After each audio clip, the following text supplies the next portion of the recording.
Tonight, we're going to explore something that reveals the profound limitations of human perception.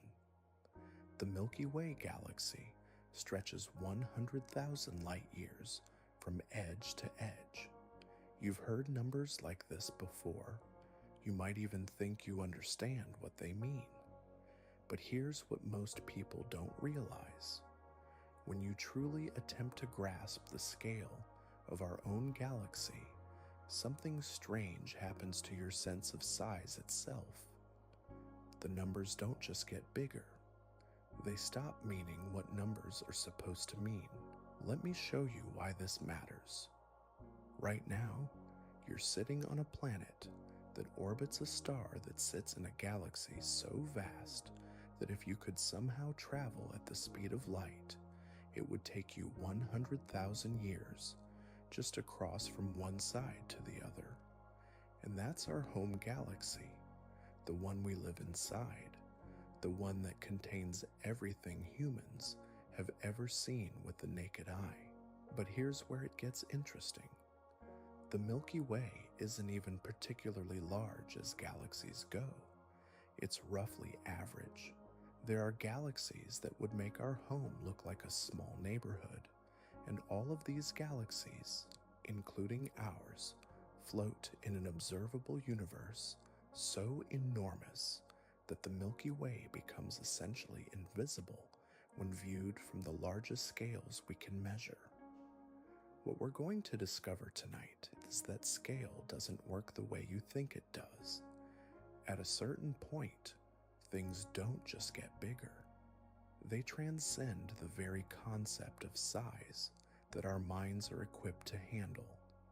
And this isn't a failure of education or imagination. It's a fundamental limitation built into human consciousness itself. As you listen, notice how difficult it is to actually picture this. Your brain will try to create mental images of these distances, but something will feel wrong about them. That wrongness isn't a bug, it's a feature. It's your mind encountering the edge of what it was designed to comprehend. Let's start with something familiar: Earth. Our planet has a diameter of roughly 12,700 kilometers. That's a distance you can relate to because you've experienced fractions of it. You've driven across states or countries. You've flown across oceans. You have some intuitive sense of what thousands of kilometers mean because you've covered smaller versions of those distances. Now let's step up one level. The distance from Earth to our Sun is about 150 million kilometers. This is where most people's intuition starts to break down, but you can still work with it mathematically. It's about 12,000 times the diameter of Earth. If Earth were a marble, the Sun would be roughly 26 feet away, still manageable as a mental exercise. But watch what happens when we move to the next level. The nearest star beyond our Sun, Proxima Centauri, sits roughly 40 trillion kilometers away. 40 trillion. That's about 268,000 times farther than our Sun. If the distance to our Sun was 1 inch, Proxima Centauri would be over 4 miles away. We're still in the realm of analogy here, but something has shifted. The scale is starting to strain against the edges of what feels real. 4 miles sounds reasonable until you remember that we're scaling down from 40 trillion kilometers. The numbers are becoming abstractions rather than distances you can meaningfully picture. This is just the beginning. Proxima Centauri is our closest stellar neighbor. It sits in what astronomers call our immediate cosmic neighborhood, and we're already dealing with numbers that push the limits of human comprehension. The Milky Way contains somewhere between 200 and 400 billion stars. Current models suggest closer to 400 billion, though the exact number remains uncertain because dust and gas block our view of large portions of our own galaxy. Each of these stars sits at distances measured in light years from its neighbors. The average distance between stars in our galactic neighborhood is roughly 4 light years. That's about 24 trillion kilometers per gap, multiplied across hundreds of billions of stellar positions. You don't need to fully grasp this. Just let the scale settle for a moment. We're talking about a structure so large that light itself, traveling at 300,000 kilometers per second, needs 100,000 years to cross from one side to the other. Light doesn't travel slowly. Light travels at the fastest speed anything can travel in our universe, and it still needs 100 millennia to traverse our galaxy's width. Here's where human intuition encounters its first major failure. We evolved to understand distances we could walk, run, or see. Our ancestors needed to judge whether a predator was 50 meters away or 200 meters away. They needed to estimate how far they could travel in a day, or how long it would take to reach the next water source. Evolution equipped us with excellent distance judgment for objects and locations measured in meters, kilometers, or at most hundreds of kilometers. But evolution never prepared us for light years. There was no survival advantage in being able to intuitively grasp distances of trillions upon trillions of kilometers. So when we encounter these scales, our brains do something interesting. They stop trying to create accurate mental models and start treating the numbers as abstract symbols instead. This isn't a personal failing. It's a species-wide limitation. No human being can actually picture what 100,000 light years looks like. We can work with the mathematics. We can create analogies and comparisons. But we cannot form a mental image that accurately represents this scale. The hardware simply isn't there. Let me give you a sense of just how extreme the scaling problem becomes. If you could somehow shrink the Milky Way down to the size of North America, our entire solar system would be smaller than a single bacterium, not a cell that you could see under a microscope. A bacterium. Earth itself would be far smaller than the wavelength of visible light. You couldn't see it even in principle because it would be smaller than the photons needed to illuminate it. This is what I mean when I say that size loses meaning. We're not just talking about things that are very large. We're talking about structures so vast that they break our normal relationship with the concept of size itself. The Milky Way has structure, but that structure exists at scales that dwarf solar systems. Our galaxy is what astronomers classify as a barred spiral. It has a central bulge, roughly 10,000 light years across, surrounded by spiral arms that wind outward through the galactic disk. The spiral arms aren't solid structures. They're regions where gas and dust compress, triggering waves of star formation that create bright, visible patterns against the darkness of space. Our sun sits about 26,000 light years from the galactic center, roughly halfway out toward the edge. We're located in what's called the Orion Spur, a minor spiral arm that connects two of the galaxy's major arms. From our position, we can observe the galaxy's structure, but only partially. Dust and gas block our view toward the center, and we can't see the galaxy's overall shape from the inside. Think about that for a moment. We live inside this structure, but it's so large that we can barely map it. It would be like trying to understand the geography of a continent while being limited to a view of just a few city blocks. Except the scale difference is far more extreme than that analogy suggests. The galaxy rotates, but not like a solid wheel. Different regions orbit the galactic center at different speeds. Near the center, where matter is more densely packed, stars complete their orbits relatively quickly. Farther out, where we are, the orbital periods stretch into hundreds of millions of years. Our Sun takes roughly 225 million years to complete one trip around the galactic center. This period is sometimes called a galactic year or cosmic year. In the time since Earth formed, our planet has completed roughly 20 galactic years. In the time since complex life appeared on Earth, we've completed perhaps 3 galactic years. Human civilization has existed for less than 1/10,000th of a galactic year. These timescales reveal another dimension of the scaling problem. We're not just dealing with structures that are spatially enormous.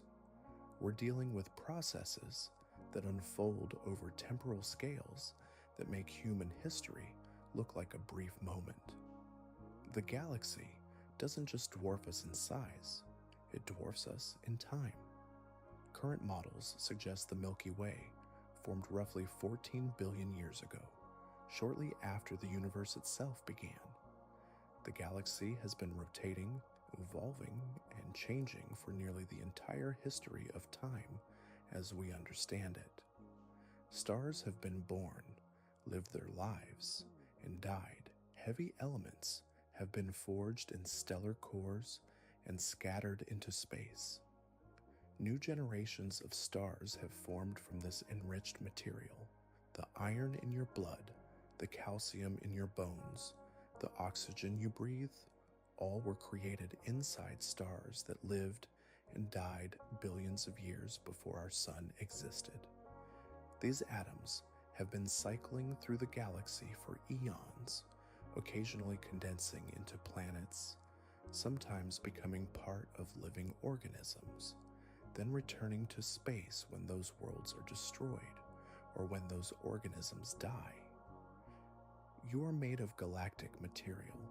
Your atoms have been traveling through the Milky Way for billions of years, participating in cycles of stellar birth and death that span time scales our minds cannot meaningfully grasp. The carbon that forms the backbone of every molecule in your body was forged in the nuclear furnace of a star that died before our solar system existed. It's normal if this feels abstract. Physics often lives beyond intuition. We can state these facts, we can verify them through observation and measurement, but we cannot truly comprehend them in the way we comprehend everyday experiences. The scales are simply too large, the time periods too long, the processes too vast. But there's something beautiful about reaching this limit. It shows us that the universe operates on principles and scales that transcend human experience. We are not the measure of all things. We are participants in processes far grander than anything our ancestors could have imagined. The galaxy continues its slow rotation through space, carrying us with it while we try to understand our place in this vast structure that we call home. The Milky Way exists as a structure, but even that word carries assumptions that don't quite fit. When we say structure, we imagine something we could walk around, something with edges we could trace, boundaries we could define. The galaxy has boundaries, but they fade rather than end.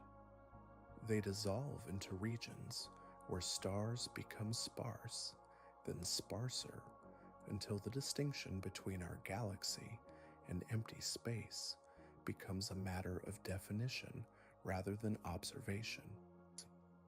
The visible disk that contains most of the galaxy's stars extends roughly 50,000 light years from the center to its outer edge. But this visible portion represents only a fraction of what the Milky Way actually is. Surrounding the disk, extending far beyond what we can see, lies a vast spherical halo of dark matter. This invisible component doesn't emit light, doesn't interact with electromagnetic radiation in ways we can detect directly. We know it exists only through its gravitational effects on the material we can observe. Current models suggest this dark matter halo extends at least 300,000 light years from the galactic center. Some estimates push the boundary even farther, to nearly 400,000 light years. This means the true Milky Way is roughly 4 times larger than the bright spiral disk we see in photographs. Most of our galaxy is invisible. Let that settle for a moment. The structure we call our home galaxy is mostly made of something we cannot see, distributed across volumes of space that dwarf even the enormous visible disk. If the visible Milky Way were the size of a dinner plate, the dark matter halo would extend roughly the size of a large room, and this invisible component contains more mass than all the visible stars, gas, and dust combined. This reveals something profound about the nature of scale in the universe. We cannot even accurately describe the size of our own galaxy, because most of it exists in a form we cannot directly observe. We live inside a structure whose true dimensions remain partially hidden from us, not because our instruments are inadequate, but because the majority of the galaxy simply doesn't interact with light. The disk itself has thickness, though by galactic standards it's remarkably thin. From top to bottom, the visible disk measures roughly 1,000 light years.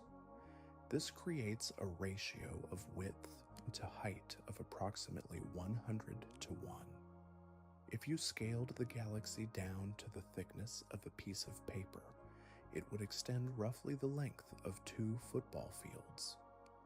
We live within this thin layer, only about 25 light years above the galactic plane, embedded in what astronomers sometimes describe as a cosmic pancake. Our position within this structure affects everything we can observe about it. We cannot step outside the galaxy to photograph it from a distance. We cannot see its overall shape except through careful analysis of star positions, gas distributions, and the motion of objects throughout the galactic disk. Everything we know about the Milky Way's structure has been inferred from observations made while embedded within it. This creates an interesting parallel to the scaling problem we've been exploring. Just as our brains cannot form accurate mental images of galactic distances, our physical position within the galaxy prevents us from seeing it as a complete object. We experience it from the inside, piecing together its structure through indirect methods, always aware that our perspective is fundamentally limited. The spiral arms that give our galaxy its distinctive shape are not permanent structures. They are pressure waves moving through the galactic disk at speeds different from the orbital velocities of individual stars. A star might enter a spiral arm, spend several million years within that dense region, then exit into the space between arms. The arms themselves persist for much longer than any individual star's passage through them, creating patterns that exist independently of the material that composes them at any given moment. This is another way that galactic scale breaks our normal understanding of objects and structures. The spiral arms are real, visible features of the galaxy, but they are not made of any particular collection of stars or gas clouds. They are organizational patterns that persist while their constituent material flows through them over cosmic timescales. It's like a traffic jam that maintains its shape while different cars enter and leave it, except the traffic jam persists for hundreds of millions of years. The galaxy rotates differentially, meaning different regions complete their orbits in different amounts of time. Near the galactic center, where gravitational forces are strongest, stars orbit quickly. The innermost regions complete a full rotation in just a few million years. Moving outward, orbital periods increase. At our distance from the center, about halfway out toward the visible edge, the orbital period stretches to roughly 225 million years. This differential rotation gradually winds the spiral arms tighter over time. Computer simulations suggest that without some mechanism to maintain them, the spiral patterns would wind themselves out of existence within a few galactic rotations. The fact that we observe clear spiral structure in galaxies throughout the universe indicates that something continuously reinforces these patterns, though the exact mechanisms remain an active area of research. Consider what this means for our cosmic address. We don't just live on a planet orbiting a star. We live on a planet orbiting a star that is currently passing through a minor spiral arm of a differentially rotating galaxy whose true extent is largely invisible and whose spiral patterns are temporary features maintained by processes we don't fully understand. And this galaxy, vast as it is, moves through space relative to other galaxies. The Milky Way is part of what astronomers call the local group, a collection of roughly 80 galaxies spanning about 10 million light years. The local group itself is being drawn toward a much larger structure called the Virgo cluster, which contains over 1,000 galaxies distributed across roughly 15 million light years. The Virgo cluster, in turn, is part of an even larger structure called the Virgo supercluster, which spans roughly 100 million light years and contains thousands of galaxy groups and clusters. Recent observations suggest that even the Virgo supercluster is part of an even more vast structure called Laniakea, which contains over 100,000 galaxies spread across 500 million light years. Each level in this hierarchy represents a jump in scale that dwarfs the previous level. The local group is enormous compared to individual galaxies. The Virgo cluster is enormous compared to the local group. The Virgo supercluster is enormous compared to the Virgo cluster, and Laniakea is enormous compared to the Virgo supercluster. It's worth pausing here to acknowledge what's happening in your mind as you process these numbers.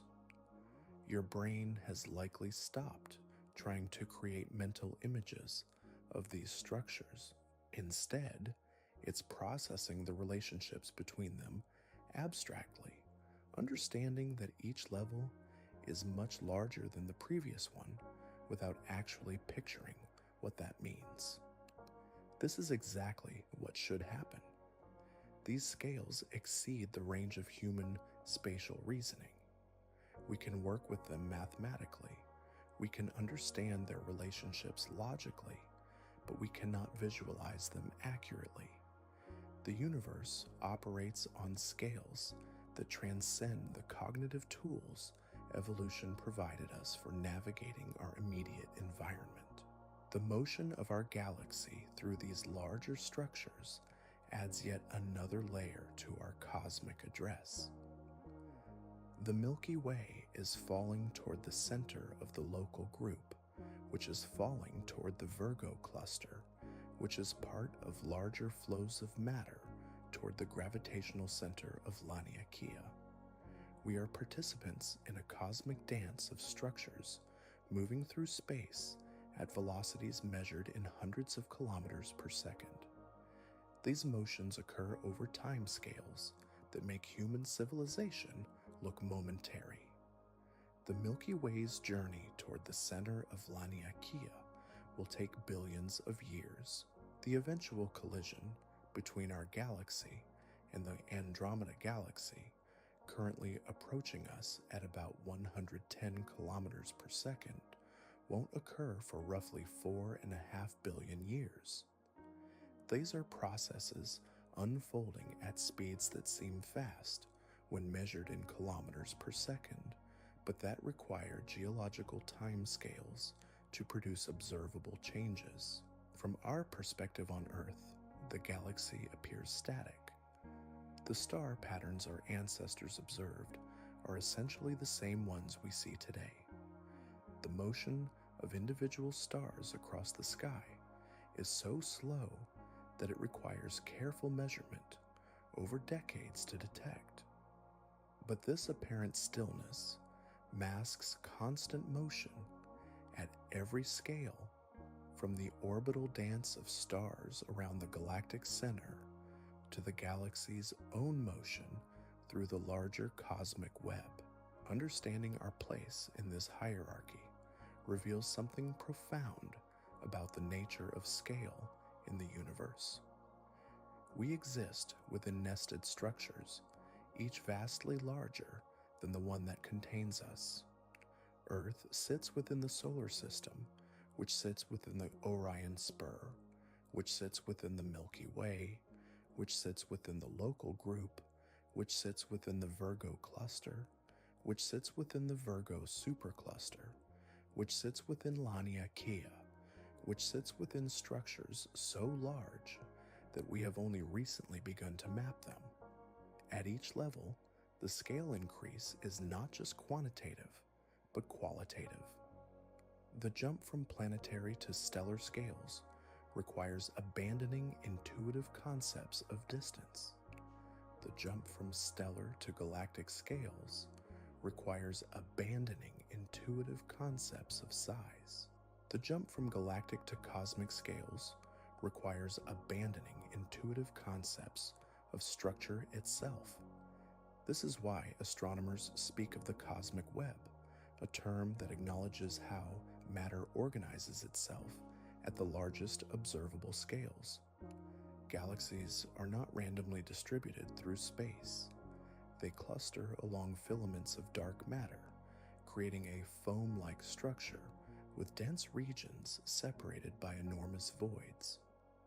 The voids themselves are not empty but contain vastly fewer galaxies than the filaments, creating a universe that is mostly empty space punctuated by relatively dense networks of matter. It's normal if these descriptions feel abstract rather than concrete. Physics often requires us to work with concepts that exceed direct experience.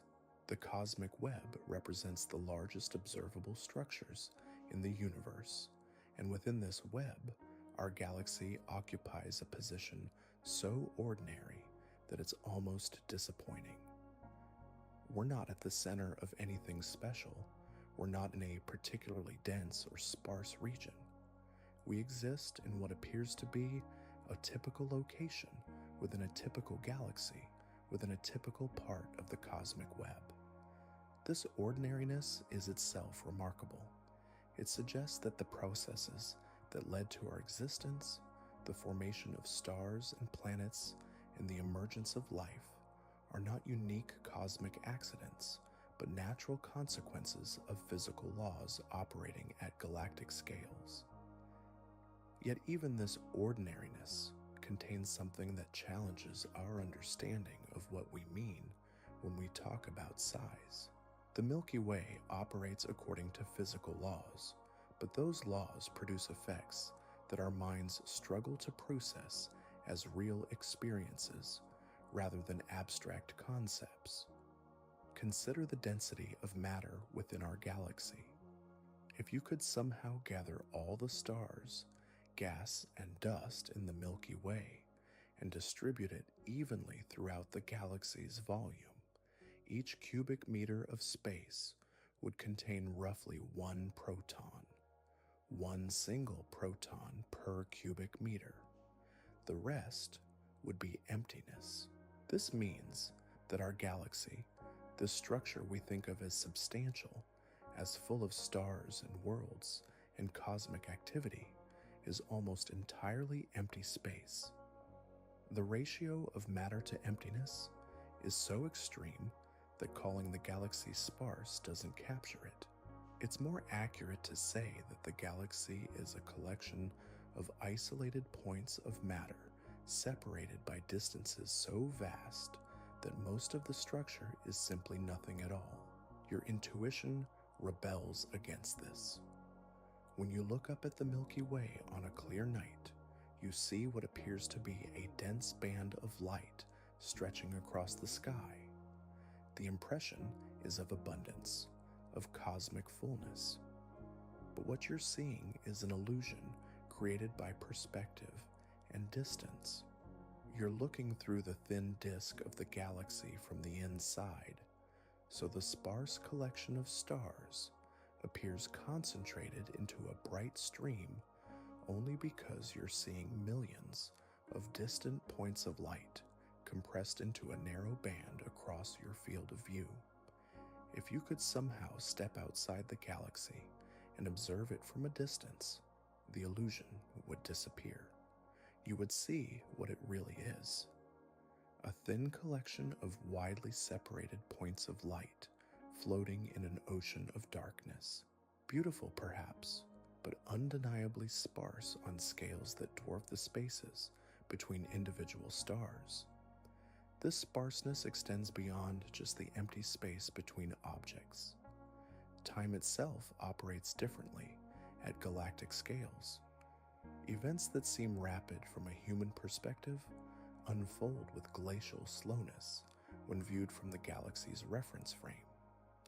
The formation of a star, which might take a few million years from beginning to end, represents a brief moment in galactic time.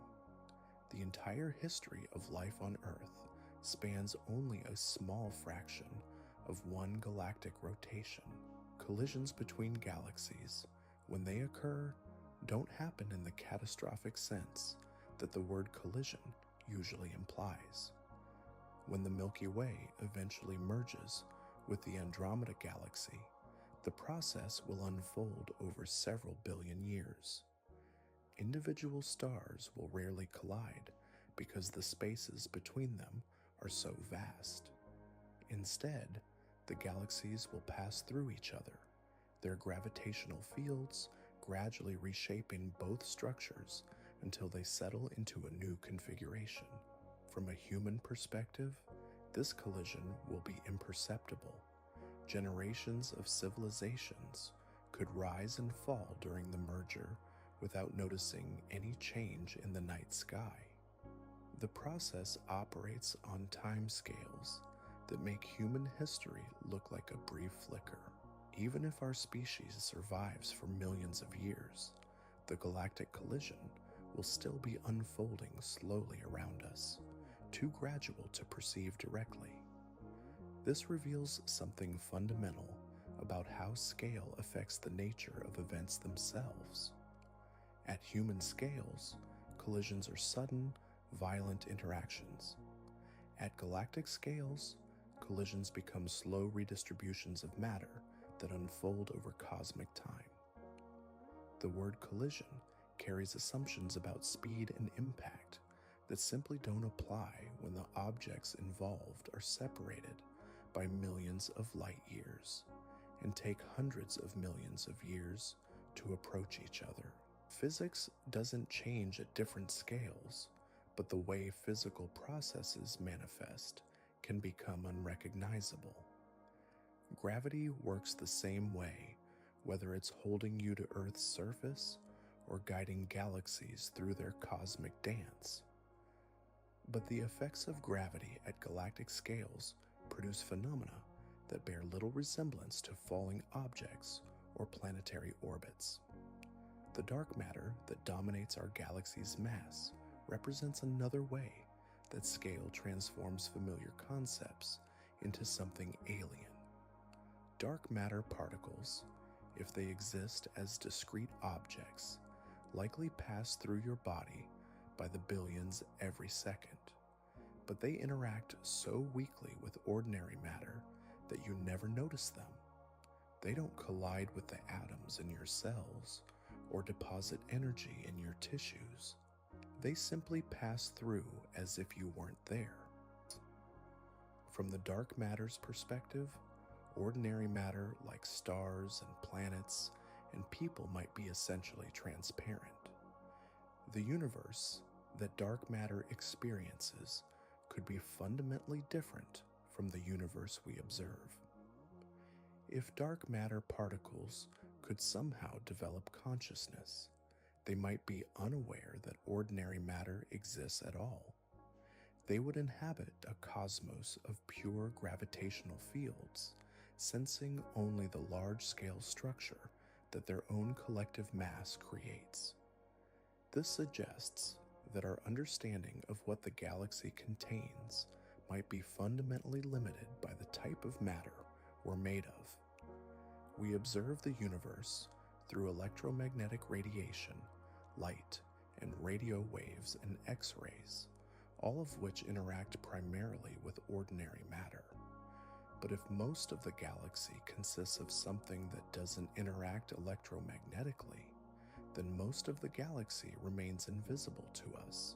We know dark matter exists because of its gravitational effects on the matter we can see. Stars orbit the galactic center too quickly for the visible matter alone to hold them in place.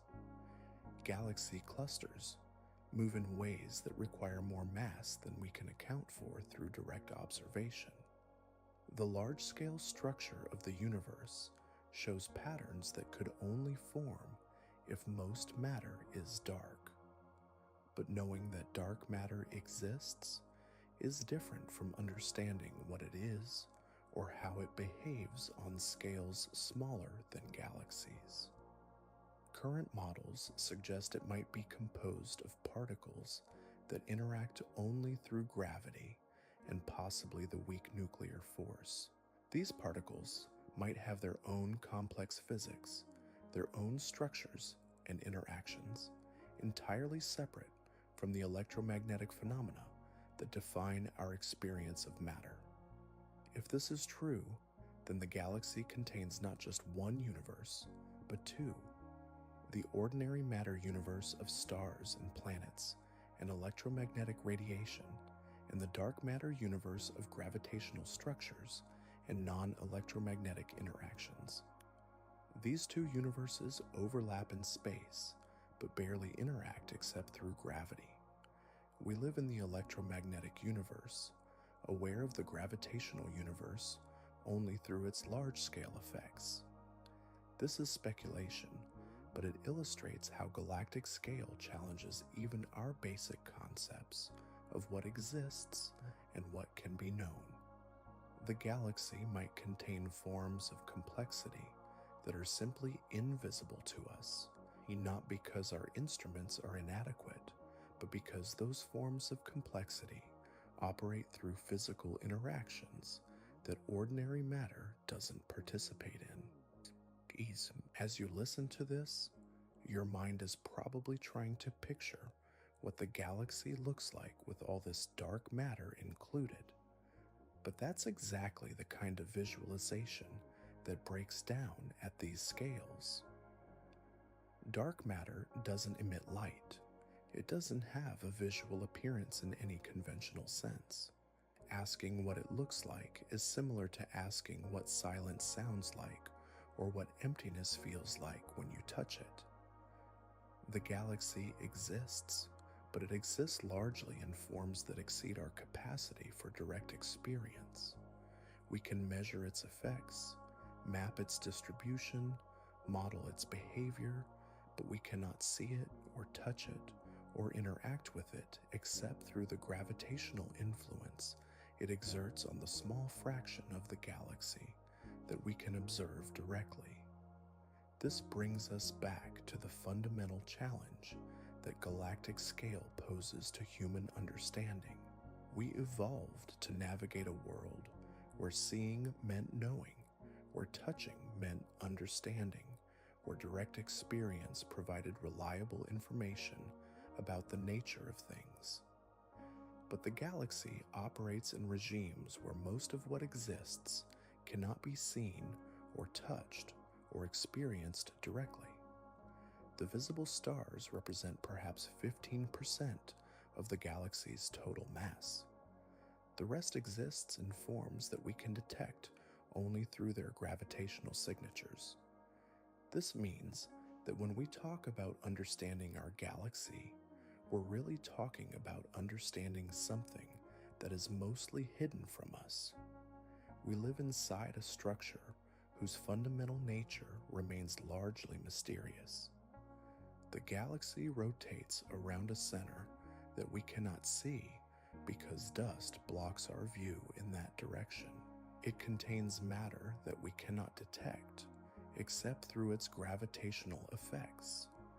It participates in motions through space that unfold too slowly for us to observe directly. Its spiral structure exists as temporary patterns, maintained by processes we don't fully understand. This is not a failure of science or observation. It's a reflection of the fact that the galaxy operates on scales where human sensory experience becomes inadequate as a guide to physical reality. We can extend our senses through instruments. We can develop mathematical models that describe what we cannot see, but we cannot overcome the basic limitation that we are small beings trying to understand a structure that is vastly larger than anything our minds were designed to comprehend. The beauty is that we can understand this limitation itself. We can recognize where our intuition fails and why it fails. We can develop tools and concepts that allow us to work with scales that exceed direct experience. We can map the invisible and model the unobservable, but we cannot make the galaxy small enough to picture accurately, and we cannot make ourselves large enough to see it as a complete object. We remain embedded within it, working to understand our cosmic home from the inside, always aware that our perspective is fundamentally constrained by our position and our scale. The galaxy continues its rotation through space, carrying us with it, while we develop better and more sophisticated ways to map and model and understand the structure that contains us. The work is ongoing. The questions multiply as our instruments improve. Each answer reveals new mysteries that operate on scales even more remote from human experience. The galaxy is not just our home, it's our horizon, the boundary of what we can hope to understand through direct observation and local measurement.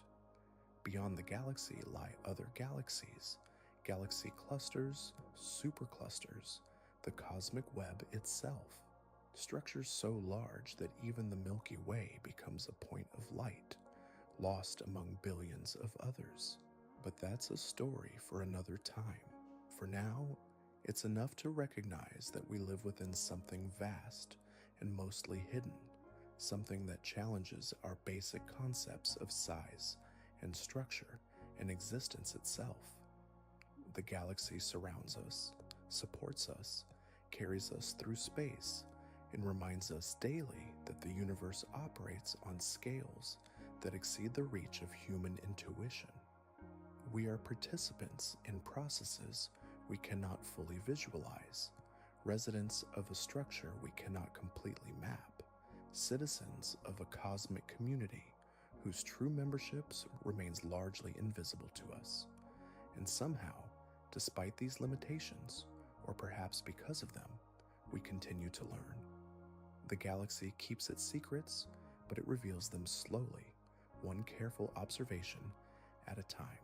Observation at a time. What happens when you try to leave the galaxy? Not in a spacecraft, which would be impossible, but in your imagination. Picture yourself somehow stepping outside the Milky Way, turning around to look back at it from a distance. What would you see? You might expect to see a magnificent spiral, arms of stars sweeping through space in elegant curves. But the reality would be stranger and more unsettling. You would see mostly darkness. The galaxy that contains everything you've ever known would appear as a faint smudge of light against the cosmic void, so dim and distant that you'd need to know exactly where to look to find it at all. This isn't because galaxies are small, it's because space itself operates on scales that make even galactic distances feel intimate by comparison. The nearest large galaxy to our own, Andromeda, sits roughly 2.5 million light-years away. That's 25 times the width of the Milky Way. If our galaxy were the size of a coin lying on the ground, Andromeda would be another coin about 25 feet away. But this analogy fails to capture something essential about what lies between galaxies. When we scale things down to coins and rooms, we're still dealing with space that contains air, dust, furniture, light. The space between galaxies contains almost nothing. The density of matter in intergalactic space is roughly 1 proton per cubic meter. One single proton floating alone in a volume of space the size of a large refrigerator. This emptiness isn't empty in the way a vacant room is empty. A vacant room still contains air molecules, roughly 10 to the 25th of them per cubic meter. Remove the air and you have a vacuum, but even the best laboratory vacuums still contain millions of particles per cubic meter. The space between galaxies achieves a level of emptiness that laboratories on Earth cannot replicate. It is more empty than anything you have ever experienced or could experience. Yet this emptiness is not uniform. Dark matter creates invisible scaffolding that spans the cosmic web, forming filaments and nodes where matter concentrates. These structures exist, but they are composed of particles that do not emit light, do not absorb light, do not interact with electromagnetic radiation in any way we can detect. They create gravitational fields without having any visible presence. Current models suggest that dark matter forms halos around galaxies, extending far beyond the visible boundaries of stars and gas. Our own galaxy sits within such a halo, a sphere of invisible matter that may extend nearly 500,000 light-years from the galactic center. This means the true boundary of the Milky Way lies far beyond anything we can see, in regions where the density of dark matter gradually fades into the even sparser medium of intergalactic space. The boundary is not sharp. There is no edge where the galaxy ends and space begins. Instead, there's a gradual transition from the relatively dense environment near galactic centers to the vast emptiness that separates one galaxy from another. The galaxy dissolves rather than ending, becoming progressively more sparse until it merges with the background darkness of cosmic space. This dissolution challenges our normal concept of what it means for something to exist. When does a galaxy stop being a galaxy? When the density of stars drops below some threshold. when the dark matter halo becomes too diffuse to detect, when the gravitational field becomes too weak to bind new material. There is no clear answer because the question assumes discrete boundaries that don't exist at cosmic scales. The space between galaxies is not completely empty. It contains the cosmic web of dark matter, sparse gas clouds, radiation from distant sources, and the faint afterglow of the universe's formation. But the density of all this material combined is so low that intergalactic space represents a level of isolation that is difficult to conceptualize. If you could somehow travel from one galaxy to another, the journey would take you through regions where the nearest stars would be millions of light years away in any direction. You would be surrounded by darkness so complete that no human eye has ever experienced anything comparable. The few photons reaching you from distant galaxies would be so sparse that you would see almost nothing, just an occasional point of light, separated by vast angular distances across an empty sky. This isolation affects how we understand what galaxies are and how they relate to one another. Each galaxy exists as an island of matter and energy floating in an ocean of near emptiness. The distance between these islands is so vast that light takes millions of years to travel from one to another. Information moves between galaxies at the speed of light, but even light needs geological timescales to cross intergalactic distances. Consider what this means for the concept of cosmic neighborhoods. Our local group, the collection of galaxies that includes the Milky Way and Andromeda, spans roughly 10 million light years. Within this volume, galaxies are gravitationally bound to one another, but they are still separated by distances measured in millions of light years. Even within our immediate cosmic neighborhood, the spaces between objects dwarf the objects themselves. The local group is itself an island within larger structures. The nearest major galaxy cluster, the Virgo cluster, sits roughly 54 million light-years away. This cluster contains over 1,000 galaxies, distributed across a region roughly 15 million light-years across. But the space between the local group and the Virgo cluster is even emptier than the space between individual galaxies within groups. You don't need to picture this accurately. The scales are too large, the emptiness too complete. Just let the isolation settle for a moment. We exist within a galaxy that is surrounded by emptiness so vast that the nearest comparable structures are separated by distances that light needs millions of years to traverse. This cosmic loneliness reveals something profound about the nature of structure in the universe. Matter does not distribute itself evenly through space. Instead, it clusters into islands of density separated by volumes of near emptiness that contain almost nothing at all. The universe has texture, but it is a texture of extreme contrasts between dense regions and empty regions, with very little in between. The process that created this texture began shortly after the universe itself formed. In the early cosmos, matter was distributed almost uniformly through space, with only tiny variations in density from place to place. But gravity amplified these small differences over billions of years. Regions that were slightly denser than average attracted more matter, becoming denser still. Regions that were slightly less dense than average lost matter to their denser neighbors, becoming emptier over time. This process of gravitational amplification created the cosmic web we observe today.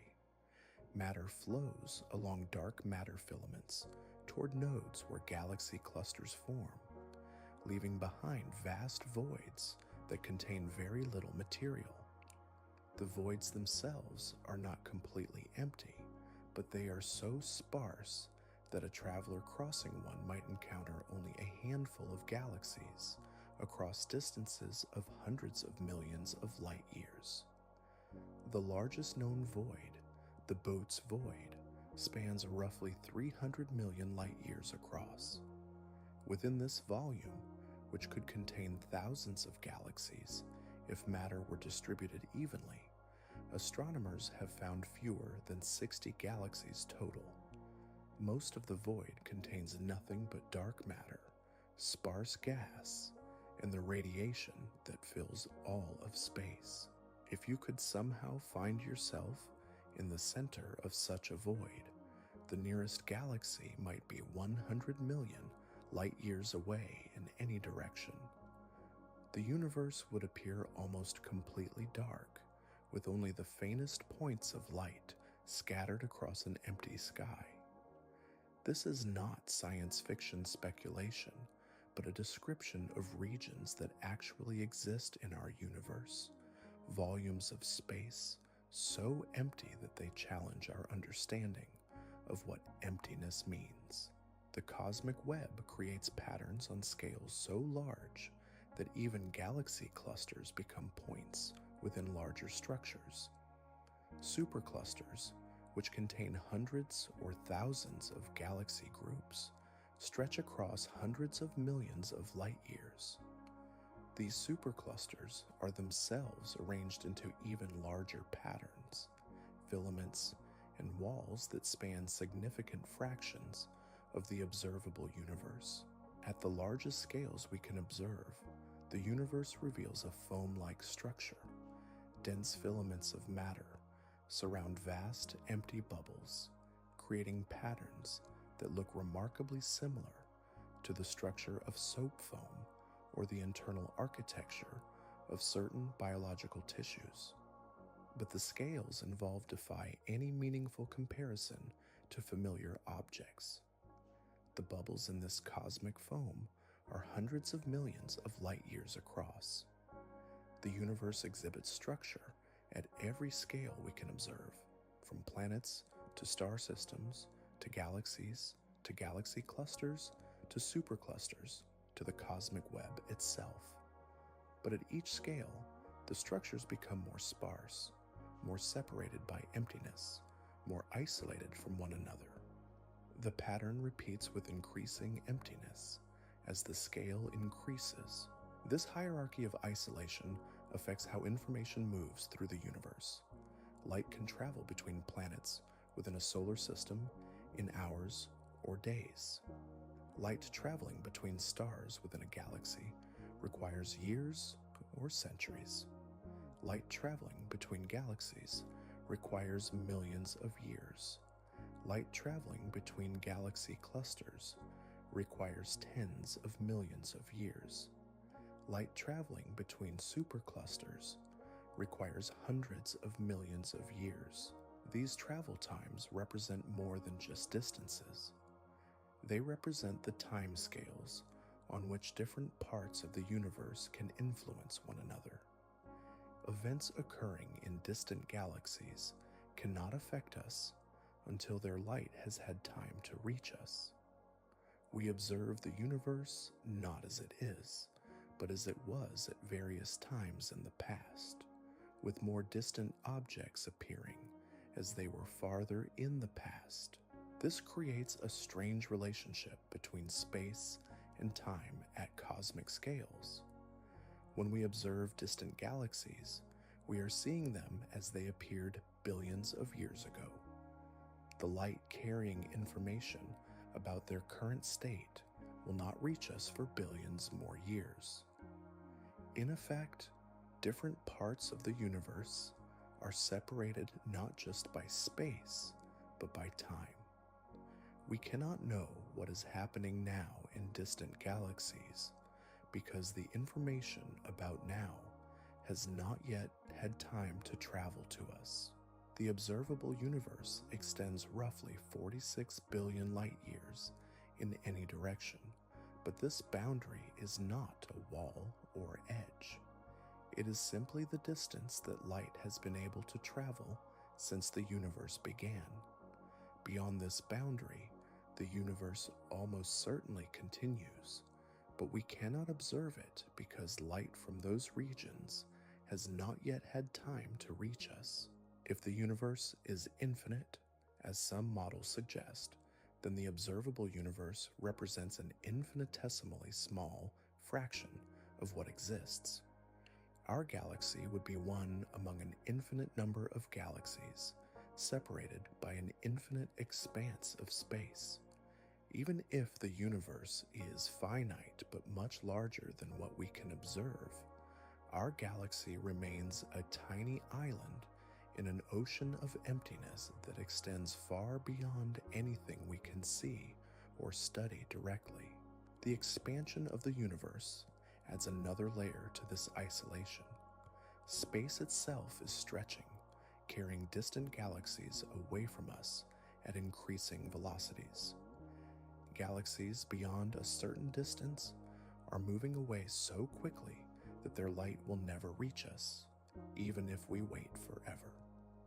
The expansion creates horizons beyond which no information can travel, regions that remain permanently isolated from observation. This expansion means that the isolation we observe today will increase over time. Distant galaxies will disappear beyond our cosmic horizon as space carries them away faster than light can travel toward us. In the far future, civilizations arising in our galaxy would see a much emptier universe than we do today.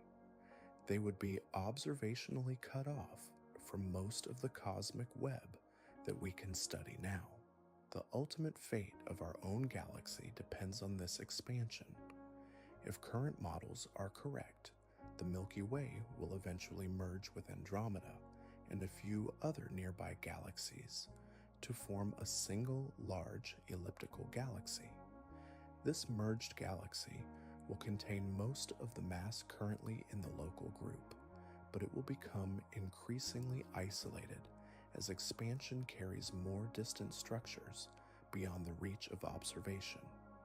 In the far future, tens of billions of years from now, this merged galaxy might be the only structure visible to its inhabitants. The cosmic web, the galaxy clusters, the superclusters, even nearby galaxy groups would have been carried away by expansion. The universe would appear to consist of a single galaxy surrounded by empty space extending in all directions. It's worth pausing to consider what this means for the concept of cosmic loneliness.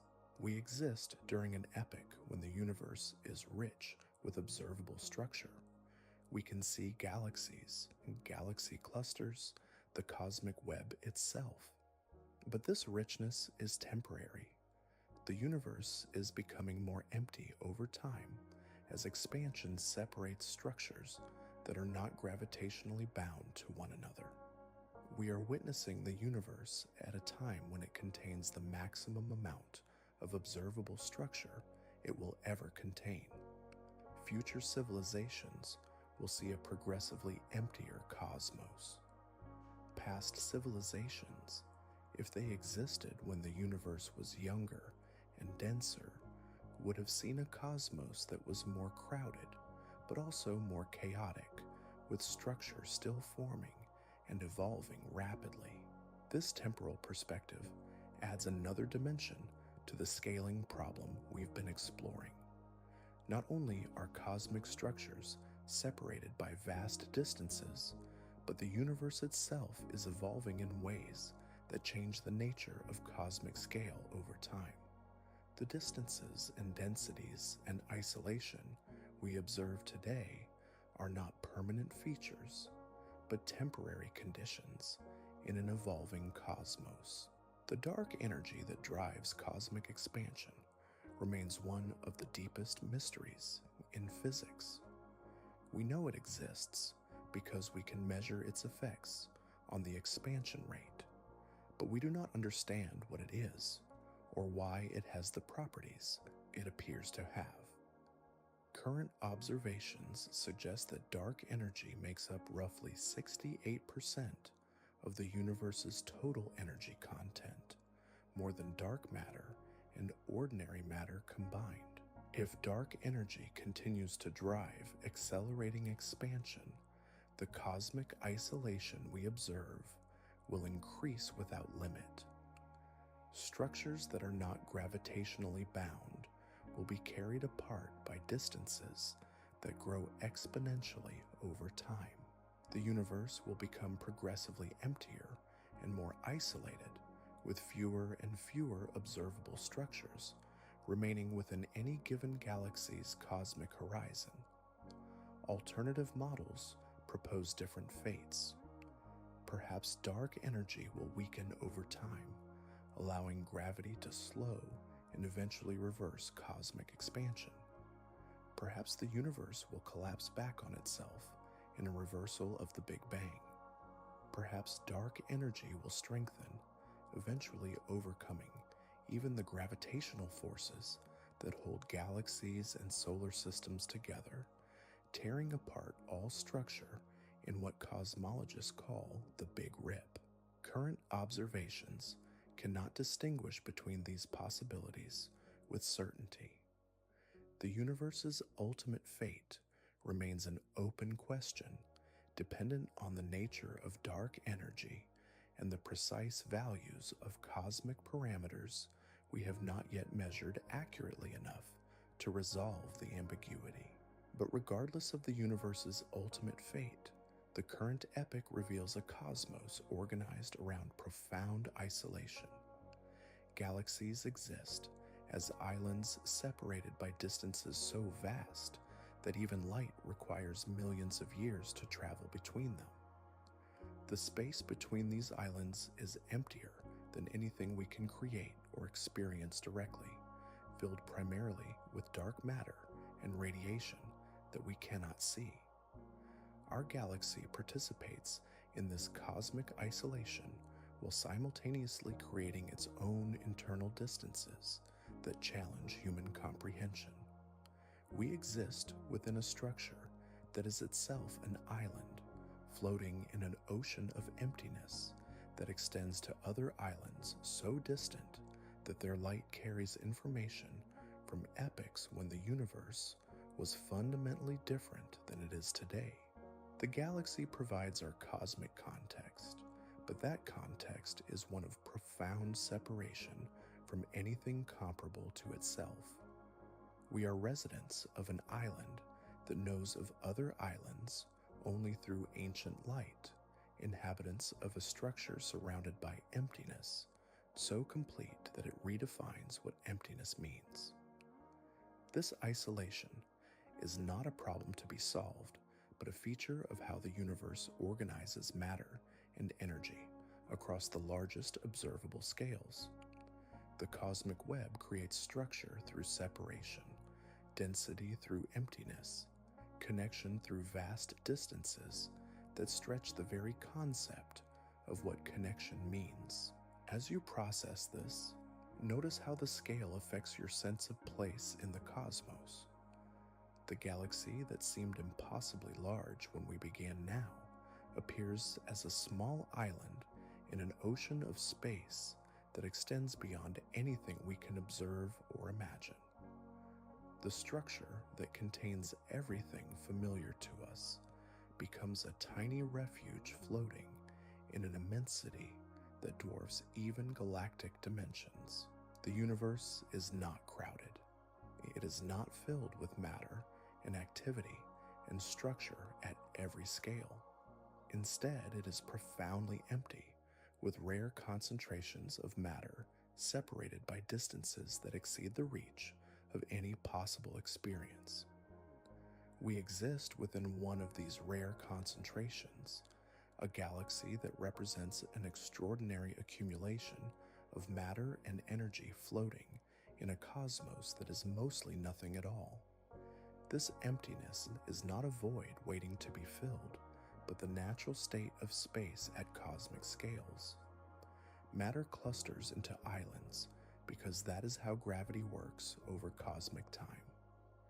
The emptiness between islands is not absence but presence, the presence of space itself, stretching according to physical laws that operate over distances and time scales that exceed human intuition.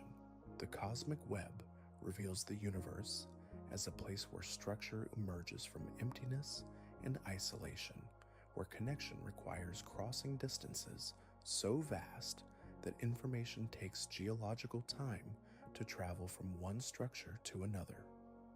We are part of this web, residents of one node in a network of matter that spans the observable universe, but leaves most of space nearly empty. The galaxy continues its rotation through this cosmic context, carrying us through space that connects us to structures so distant that their current state remains unknown to us. We see their past through light that has traveled for millions or billions of years to reach us, but we cannot know their present because the information about their present has not yet had time to cross the emptiness that separates us from them. This is the cosmic context within which galactic scale becomes meaningful.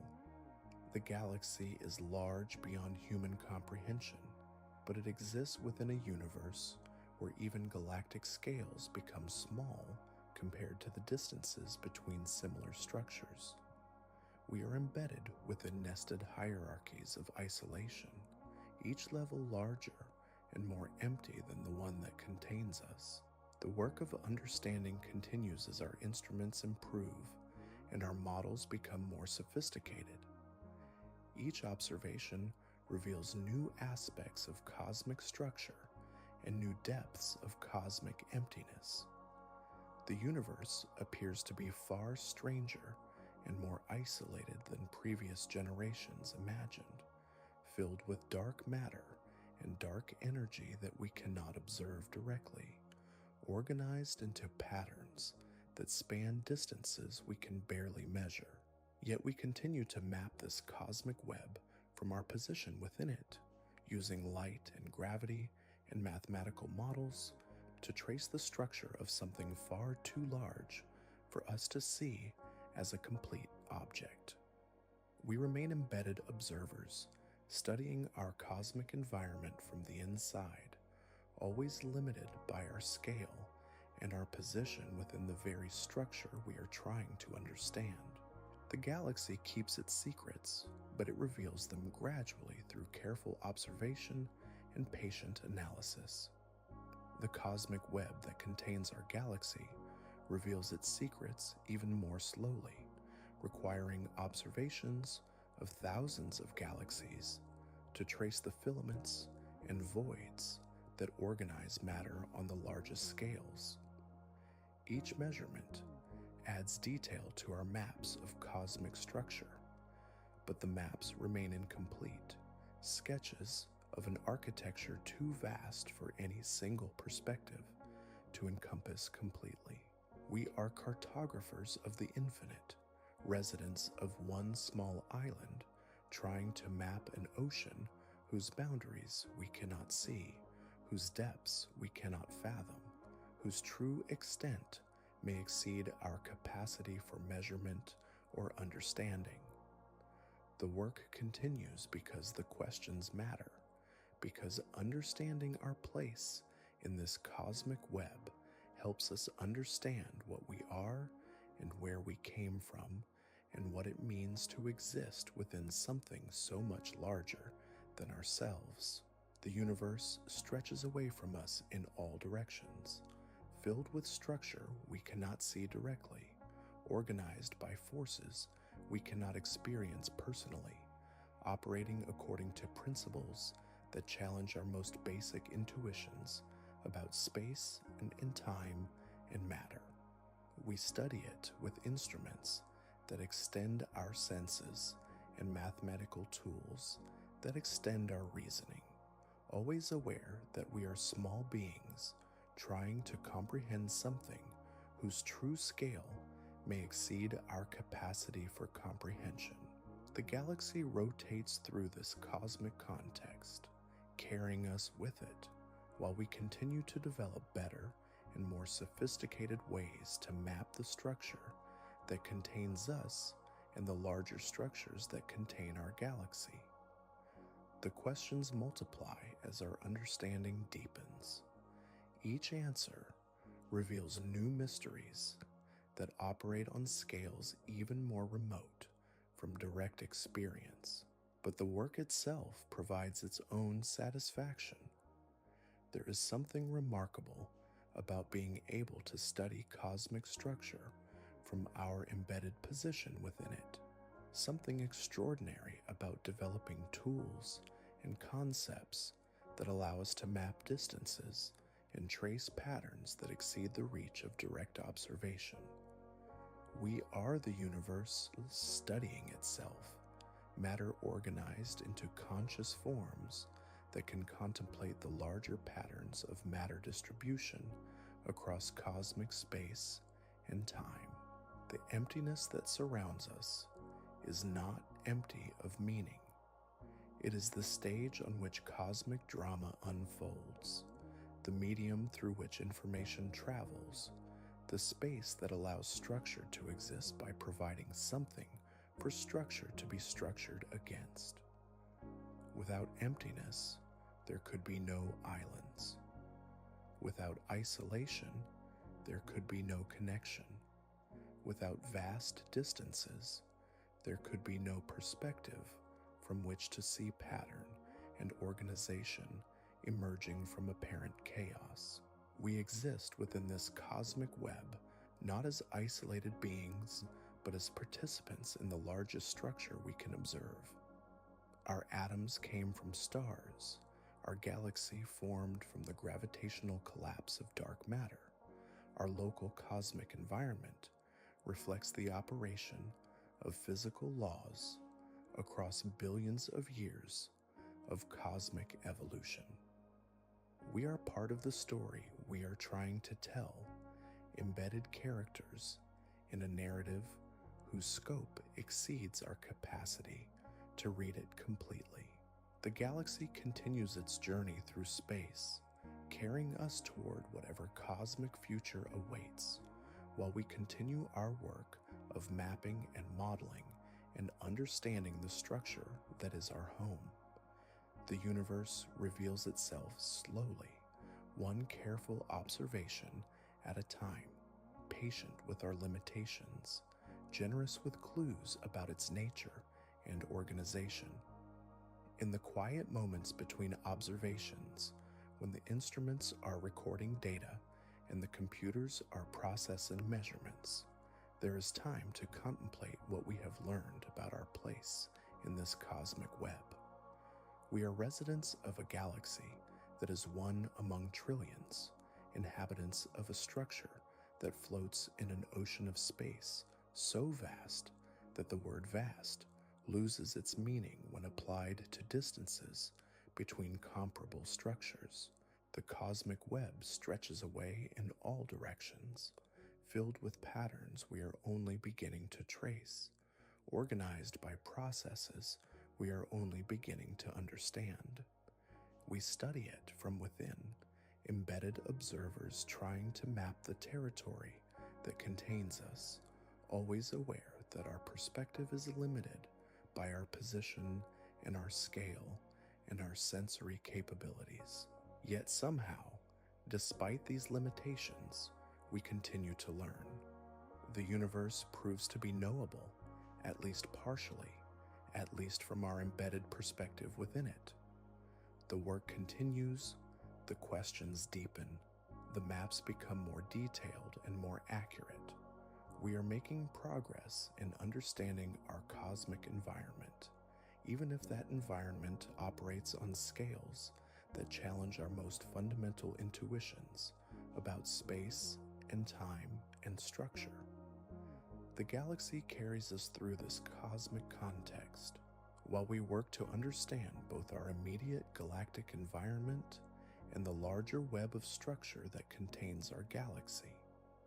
Each observation adds detail to our understanding, but also reveals new questions that require new observations and new theoretical frameworks to address properly.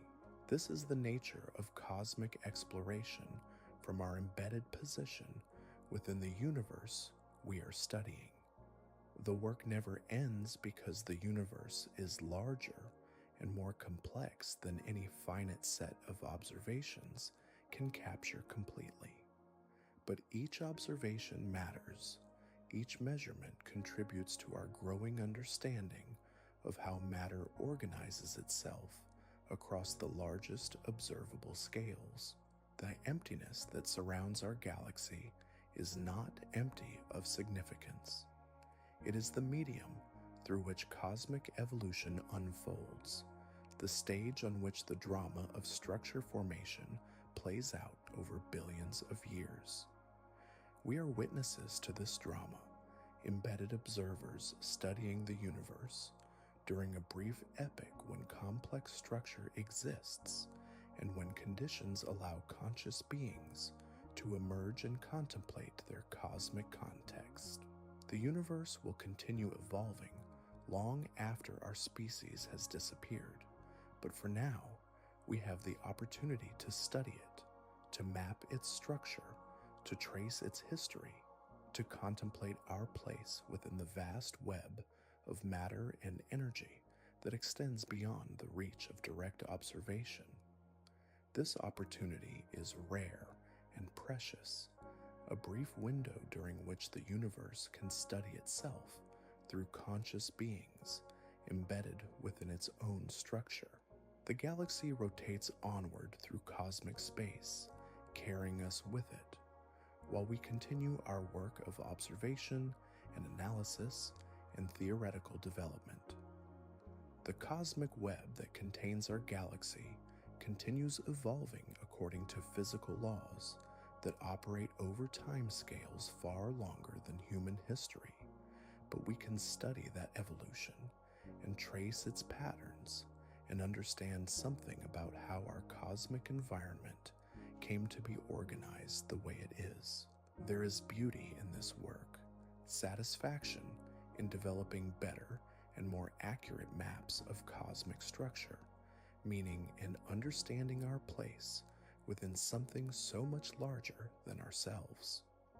We are participants in the universe's ongoing process of self-discovery, conscious elements within a cosmic system that has developed the capacity to study its own organization and evolution. The emptiness between galaxies is not empty of wonder. Galaxies is not empty of wonder. What's remarkable about the Milky Way is not just that it's large, but that it contains regions where the normal rules of space and time begin to behave differently. At the galactic center, 26,000 light years from where we sit, lies something that warps the very fabric of reality around it. A supermassive black hole, 4 million times more massive than our sun, compressed into a region smaller than our solar system. Sagittarius A star, as astronomers call it, demonstrates how galactic scale produces phenomena that operate beyond everyday physics. Near its event horizon, the boundary beyond which nothing can escape, space and time become so distorted that our normal concepts of distance and duration lose their meaning. Time passes more slowly in strong gravitational fields. Space curves in ways that redirect light itself. If you could somehow observe a clock falling toward this black hole, you would watch time dilate as the clock approached the event horizon. The ticks would come slower and slower from your perspective, the clock appearing to freeze just outside the boundary, while the light from it shifted redder and redder until it faded from view entirely. Meanwhile, From the clock's perspective, nothing unusual would happen. Time would pass normally as it crossed the horizon and continued inward. This isn't science fiction speculation. These effects have been measured around smaller black holes and confirmed through gravitational wave detectors that record the final moments when two black holes spiral into each other. The galaxy contains regions where the physics we experience daily gives way to regimes where space and time behave in ways that challenge our most basic assumptions about reality. The stars orbiting closest to Sagittarius A star provide a natural laboratory for studying these extreme conditions. One star, designated S2, completes an orbit every 16 years, reaching speeds of nearly 2% the speed of light at its closest approach. At these velocities, relativistic effects become measurable. The star's light shifts in frequency due to gravitational redshift and relativistic Doppler effects. Its orbital path precesses in ways that Newton's gravity alone cannot explain. These observations confirm that general relativity operates correctly even in the extreme gravitational environment near the galactic center, but they also reveal how galactic scale creates conditions that are impossible to replicate elsewhere. The gravitational field near Sagittarius A star is stronger than anything we can create or experience directly. It represents a regime of physics that exists only around the most massive objects in the universe. Consider what this means for our understanding of the galaxy as a physical system. The structure we inhabit contains regions where the fundamental nature of space and time differs from what we experience here on Earth. The galaxy is not just large, it is diverse in ways that go beyond simple variations in stellar density or chemical composition. Different regions of the galaxy operate under different physical conditions, creating environments where matter and energy behave according to principles that exceed everyday experience. The black hole at the galactic center also affects the galaxy's overall structure in ways that remain partially mysterious. Current models suggest that supermassive black holes play crucial roles in regulating star formation throughout their host galaxies.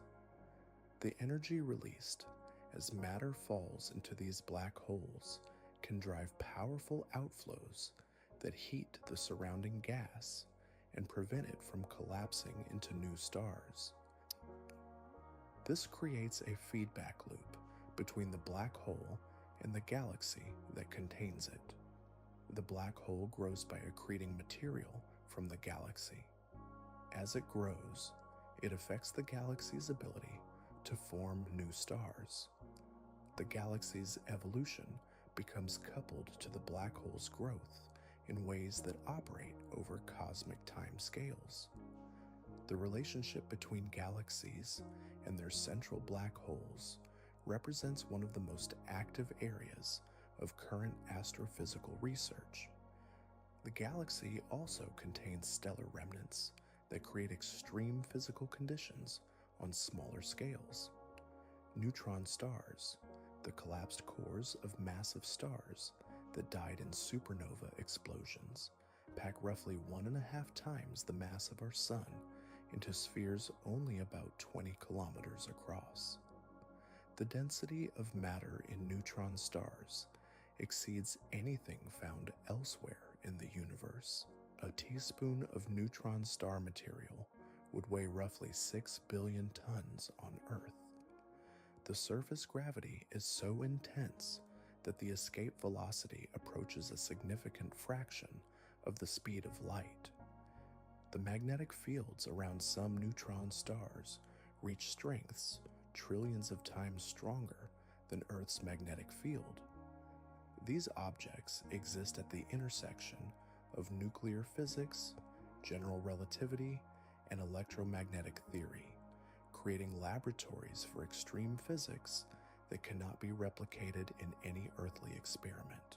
Some neutron stars rotate hundreds of times per second while maintaining this extreme density and magnetic field strength. The equatorial velocity of the fastest rotating neutron stars approaches 20% the speed of light. Material at these surfaces experiences accelerations billions of times stronger than Earth's gravity while moving at relativistic speeds through magnetic fields of unimaginable strength. The galaxy contains roughly 100 million neutron stars, each representing a region where matter exists in states that push the boundaries of known physics. These objects are distributed throughout the galactic disk and halo, creating a network of extreme physics laboratories scattered across distances measured in tens of thousands of light years. Between the stars lies the interstellar medium, a sparse distribution of gas and dust that fills the space between stellar systems. This material exists at densities far lower than the best laboratory vacuums on Earth, yet it plays crucial roles in the galaxy's ongoing evolution. The interstellar medium provides the raw material for new star formation while also serving as a repository for the heavy elements created in stellar cores and distributed by supernova explosions. The temperature of interstellar gas varies dramatically depending on its environment and recent history. In the vicinity of hot, young stars, the gas can be heated to millions of degrees, creating regions of ionized plasma that emit X-rays. In dense molecular clouds, where new stars are forming, temperatures can drop to just a few degrees above absolute zero, allowing complex molecules to form and survive in the vacuum of space. These temperature variations create a galaxy that is not uniformly cold or hot, but contains regions spanning the full range of temperatures from near absolute zero to millions of degrees. The galaxy exists in multiple thermal states simultaneously, with different regions maintaining different temperatures based on local energy sources and cooling mechanisms. The interstellar magnetic field adds another layer of complexity to the galaxy's structure. This field, though much weaker than Earth's magnetic field, extends throughout the galactic disk and influences the motion of charged particles across interstellar distances. Cosmic rays, high-energy particles accelerated by supernova explosions, and other energetic phenomena spiral along magnetic field lines as they travel through the galaxy. These cosmic rays create a form of galactic weather, a constantly changing distribution of high-energy particles that affects the chemistry and physics of the interstellar medium.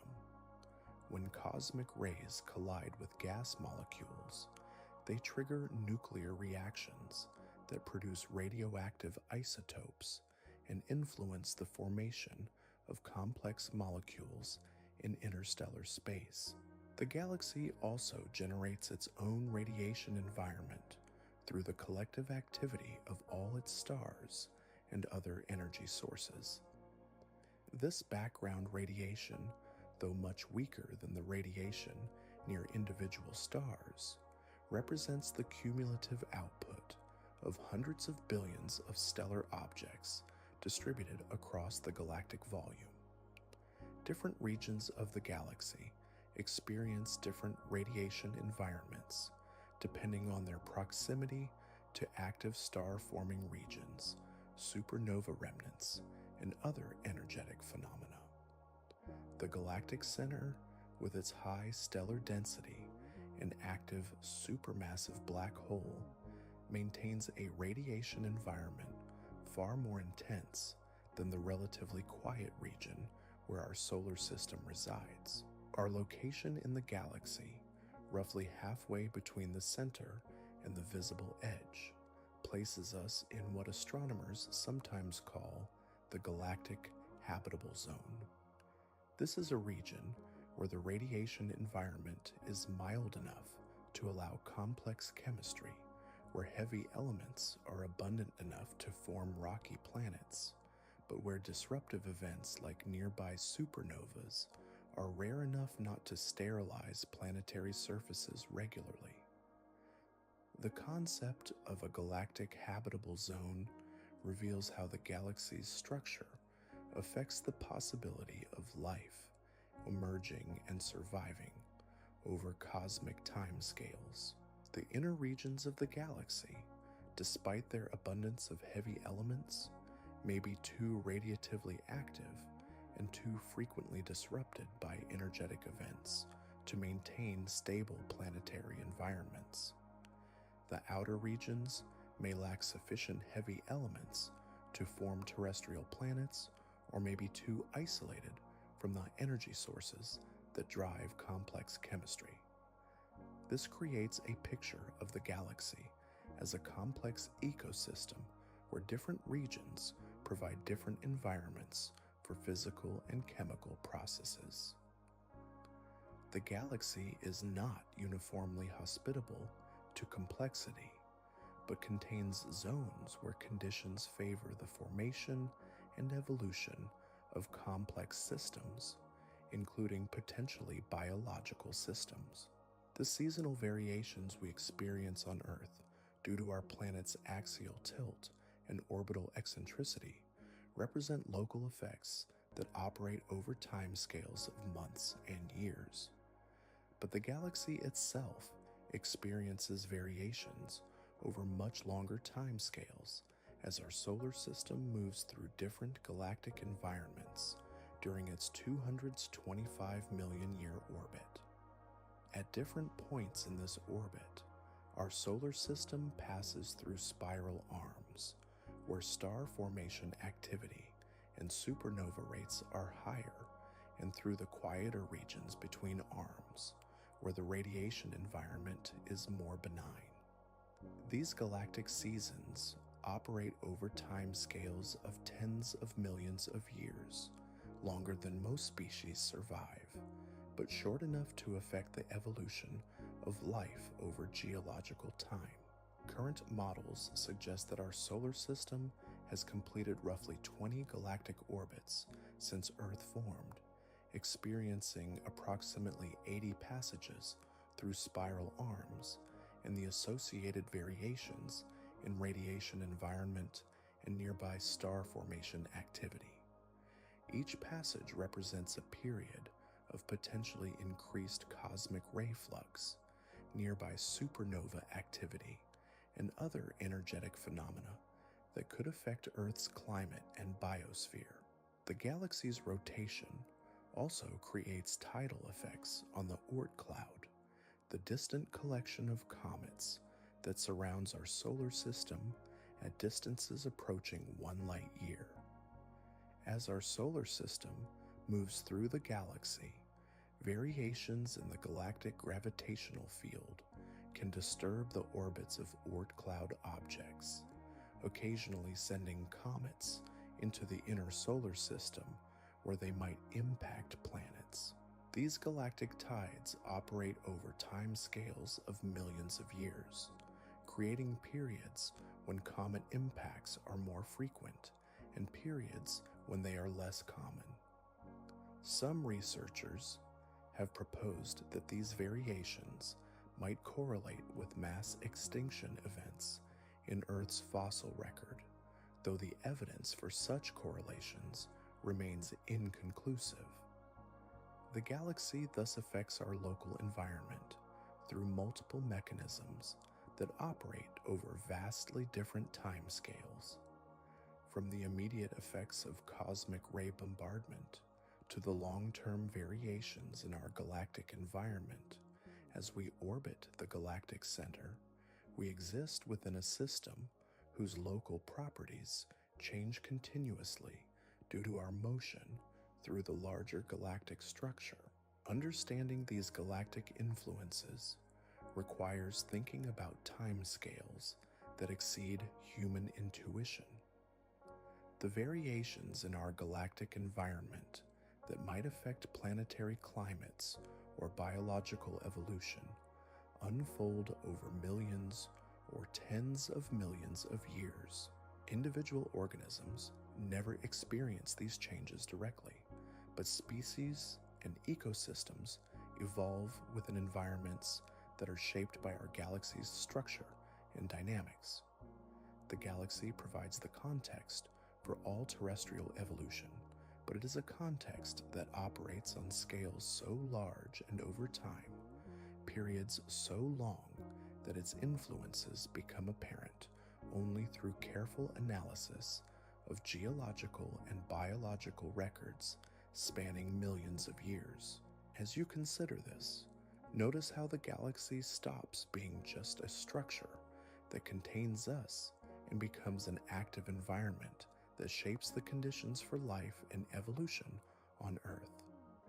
The galaxy is not a passive container, but an active system whose dynamics affect everything from the chemistry of the interstellar medium to the frequency of comet impacts on planets. We are embedded not just within the galaxy's spatial structure, but within its temporal evolution. The galaxy was different when life first appeared on Earth. It will be different when our sun exhausts its nuclear fuel and expands into a red giant. The galactic environment that shaped the evolution of life on Earth is itself evolving over cosmic time scales. Current observations suggest that star formation rates throughout the galaxy have been declining for several billion years. The galaxy is gradually using up the gas reserves needed to create new stars.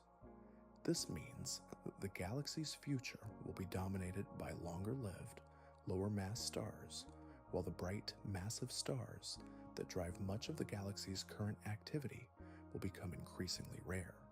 The galaxy is aging. Its most active phase of star formation and energy production lies in the past. We exist during an epoch when the galaxy still contains abundant bright stars and active star-forming regions, but this epoch is temporary. The galaxy's future will be quieter, dimmer, less energetic than its present state. This aging process affects the galactic environment in ways that could influence the long-term prospects for life and complexity throughout the galaxy.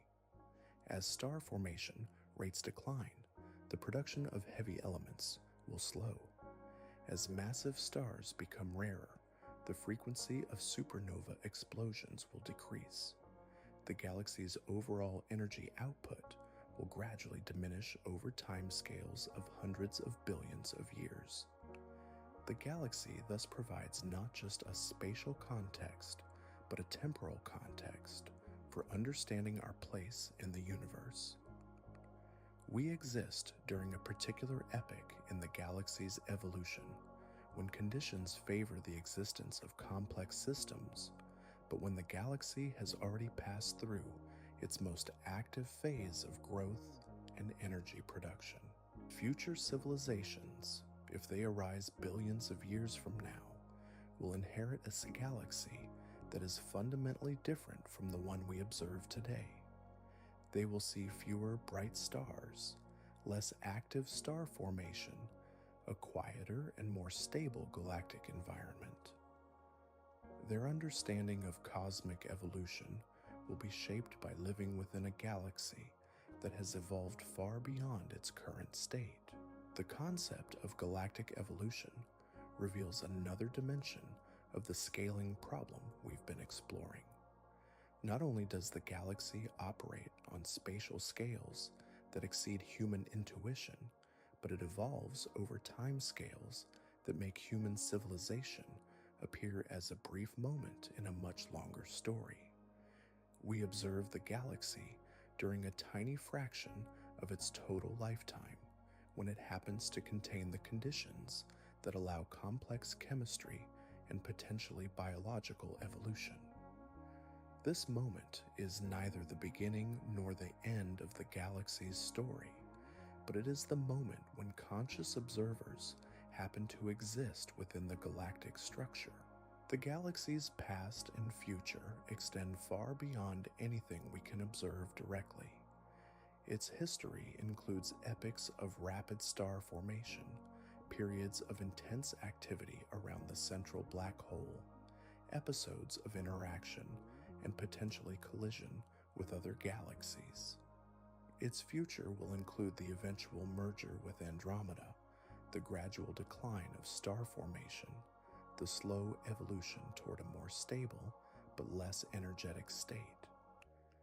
Understanding our place within this galactic evolution requires adopting a cosmic perspective that treats human civilization not as the culmination of galactic evolution, but as one brief episode in a much longer story. The galaxy existed for billions of years before life appeared on Earth. It will continue existing for trillions of years after our sun exhausts its nuclear fuel. This temporal context can feel overwhelming or diminishing, but it can also provide a sense of connection to processes larger than anything in human experience. We are participants in galactic evolution, temporary arrangements of matter that happen to be conscious during this particular epoch in our galaxy's history. The atoms that compose our bodies were created in stellar cores throughout the galaxy's past. The heavy elements that make complex chemistry possible were synthesized and distributed by generations of stars that lived and died before our solar system formed. We are made of galactic material, assembled into conscious forms during a brief period when galactic conditions allow such complexity to exist. This connection operates at levels deeper than mere chemical composition. The energy that powers all biological processes on Earth comes from our sun, which derives its energy from nuclear fusion reactions that convert hydrogen into helium and release the energy that has been driving terrestrial evolution for billions of years. The sun itself formed from material that had been processed through multiple generations of stellar evolution. The hydrogen fuel that powers our sun's nuclear reactions was created in the early universe, but the heavier elements that compose the sun's outer layers and the rocky planets that orbit it were created in earlier stars that died and distributed their material into the interstellar medium. We exist within cycles of material and energy that operate over galactic timescales. The carbon, nitrogen, oxygen, and other elements essential for life have been cycling through the galaxy for billions of years, sometimes locked in stellar cores, sometimes dispersed through interstellar space, occasionally condensing into planets and participating in biological processes. These cycles connect us to the galaxy's deep history and future evolution. The elements that currently compose our bodies will eventually return to the interstellar medium, either through the gentle solar wind that carries material away from stars, or through more dramatic processes when our sun exhausts its nuclear fuel and expels its outer layers into space. This material will then be available for incorporation into future generations of stars and planets. The atoms that currently make up living organisms on Earth will participate in galactic evolution long after Earth itself has become uninhabitable. The galaxy thus provides not just our current environment, but the source and eventual destination of the material that composes us. We are temporary arrangements of galactic matter, conscious for a brief period during the galaxy's evolution, destined to return to the cosmic cycles that have been operating for billions of years. This perspective reveals another way that galactic scale challenges normal concepts of individual identity and permanence. At galactic scales and time scales, the distinction between self and environment becomes less meaningful.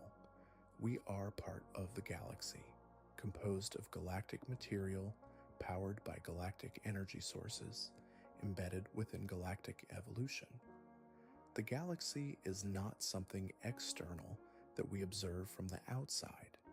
It is the system that we are part of, the larger pattern that we participate in, the ongoing process that has temporarily organized itself into conscious forms capable of studying their own cosmic context.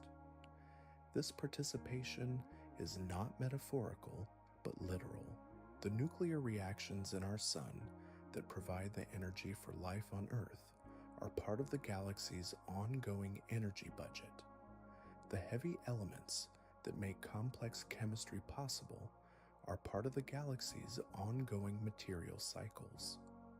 The radiation environment that affects biological evolution is part of the galaxy's ongoing physical evolution.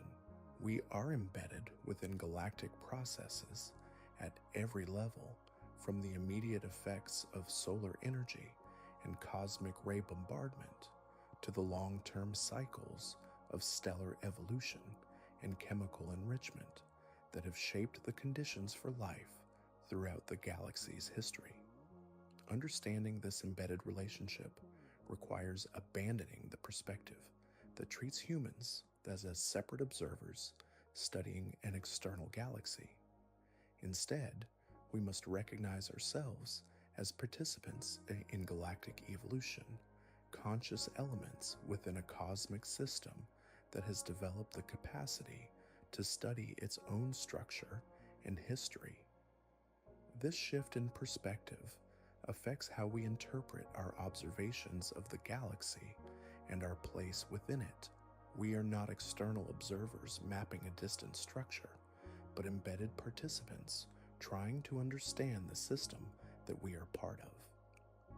Our observations are made from within the galaxy using instruments and methods that are themselves products of galactic evolution. The galaxy has evolved to the point where it contains regions where conscious observers can emerge and study their cosmic environment.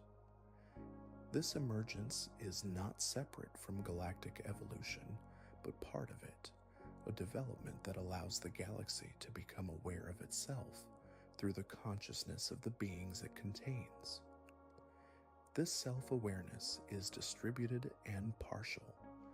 No single conscious being can comprehend the galaxy's full structure or history, but collectively, through the accumulated observations and theories of many individuals across many generations, something like a galactic self-knowledge emerges.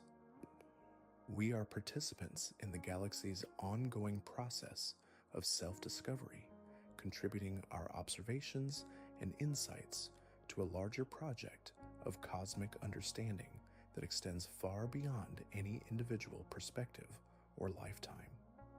The work of mapping galactic structure and tracing galactic evolution is itself part of galactic evolution, a development that allows cosmic matter to become conscious of its own organization and history. The galaxy continues its rotation through space while we continue our work of observation and analysis, always aware that we are studying something that we are part of, mapping territory that includes our own position within it. The galaxy reveals itself to us slowly, one careful measurement at a time, patient with our limitations, generous with clues about its nature and our place within it. This is the cosmic context within which questions about galactic scale become meaningful. We exist within something vast and complex, but we are not separate from it. We are expressions of its complexity, temporary manifestations of its capacity for self-organization, conscious participants in its ongoing evolution. The work of understanding continues as our instruments improve and our theoretical frameworks become more sophisticated. Each observation adds detail to our maps of galactic structure, but also deepens our appreciation for the fact that we are embedded within the system we are trying to understand. The galaxy keeps its secrets, but it shares them gradually with the conscious beings it has produced, allowing them to trace their origins back through billions of years of cosmic evolution and to contemplate their place within processes that will continue long after their individual existence has ended. We are the galaxy studying itself, matter organized into conscious forms that can contemplate the larger patterns of matter and energy distribution across space and time.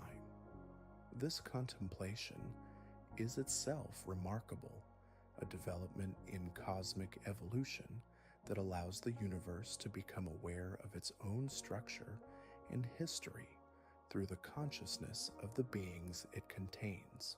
The galaxy rotates onward through cosmic space, carrying us with it, while we continue developing better ways to understand our cosmic home and our embedded relationship with the vast system that produced us and continues to sustain us through its ongoing cycles of matter and energy.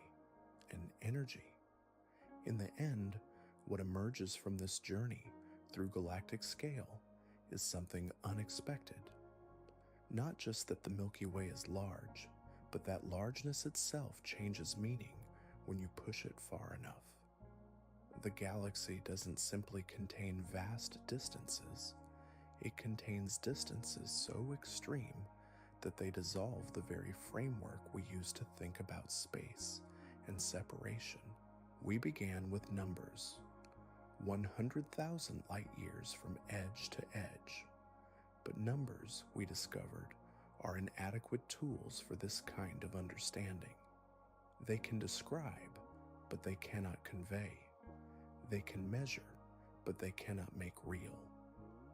The mind that evolved to navigate environments, measured in footsteps and horizons, encounters something that exceeds its fundamental architecture. This isn't a failure of education or imagination. It's a feature of consciousness itself. We are pattern recognition systems optimized for survival in environments where the largest meaningful distance might be the range of a thrown spear or the distance to visible shelter. Evolution provided us with spatial reasoning that works beautifully for the scales where our ancestors lived and died. But evolution had no reason to prepare us for light years. The galaxy reveals something profound about the nature of understanding itself. There are aspects of reality that can be studied, measured, modeled, and described, but never truly comprehended in the way we comprehend familiar experiences.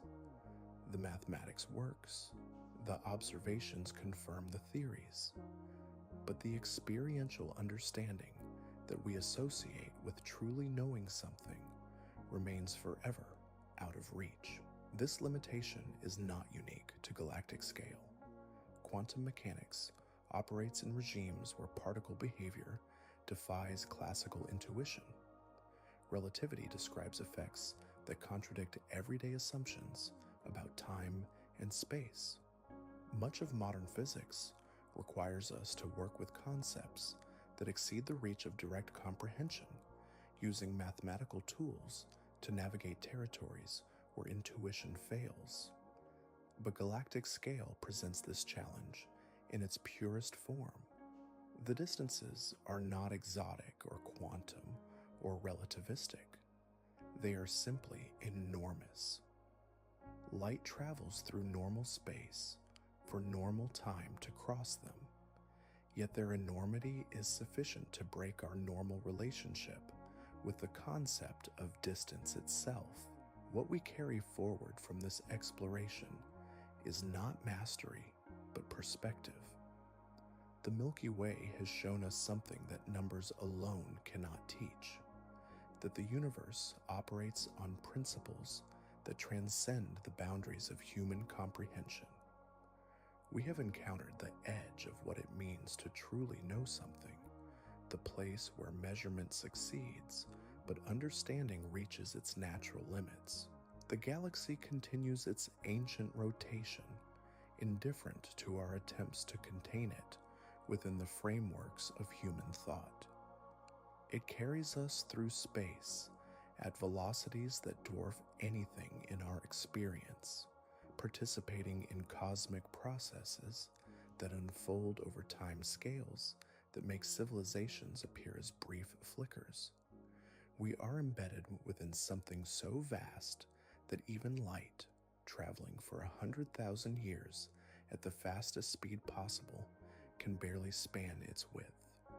Perhaps this is the galaxy's most profound lesson, not that we are small, though we are, not that we are temporary, though we are that too, but that smallness and temporality do not diminish significance. In a universe where most matter exists in forms we cannot see, where most space contains almost nothing at all, where most time passes without conscious observers to mark it, the emergence of beings capable of contemplating their cosmic context represents something genuinely remarkable. We are matter that has become aware of matter, arrangements of galactic material that have developed the capacity to study the larger patterns of galactic organization. The atoms in our bodies have been cycling through cosmic processes for billions of years before temporarily organizing themselves into the forms that allow us to think about the cycles that created us. The work of understanding continues, patient and methodical, always aware of its limitations. Each observation adds detail to our maps of galactic structure while simultaneously revealing new depths of complexity that exceed our current ability to comprehend. We remain embedded cartographers, studying territory that includes our own position within it, tracing the architecture of something far too large for any single perspective to encompass.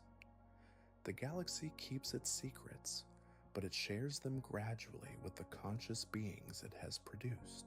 In the quiet moments between measurements, when instruments are recording data and computers are processing observations, there is time to contemplate what we have learned about our place within this vast structure. We exist during a brief epoch when the galaxy happens to contain the conditions that allow complex systems to emerge and study their cosmic environment. This moment will pass. The galaxy will continue evolving long after our sun exhausts its nuclear fuel, long after Earth becomes uninhabitable, long after any trace of human civilization has disappeared. But for now, we have the opportunity to participate in the universe's ongoing process of self-discovery, contributing our observations to a larger project of cosmic understanding that extends far beyond any individual lifetime. The universe reveals itself slowly, one careful observation at a time, patient with our limitations, generous with clues about its nature and organization. We study it with instruments that extend our senses and mathematical tools that extend our reasoning, always aware that we are small beings trying to comprehend something whose true scale may forever exceed our capacity for direct understanding. Yet somehow, despite these limitations, we continue to learn. The work itself provides meaning. The questions matter more than the answers, and there is profound satisfaction in developing better maps of cosmic structure, even when those maps reveal new territories too vast for us to explore directly. The galaxy rotates onward through cosmic space, carrying us with it through an immensity that dwarfs even galactic dimensions, while we continue our work of observation and analysis and careful thought, tracing patterns in the darkness, measuring distances between points of light, trying to understand our place within something that will always remain larger than our ability to picture it completely.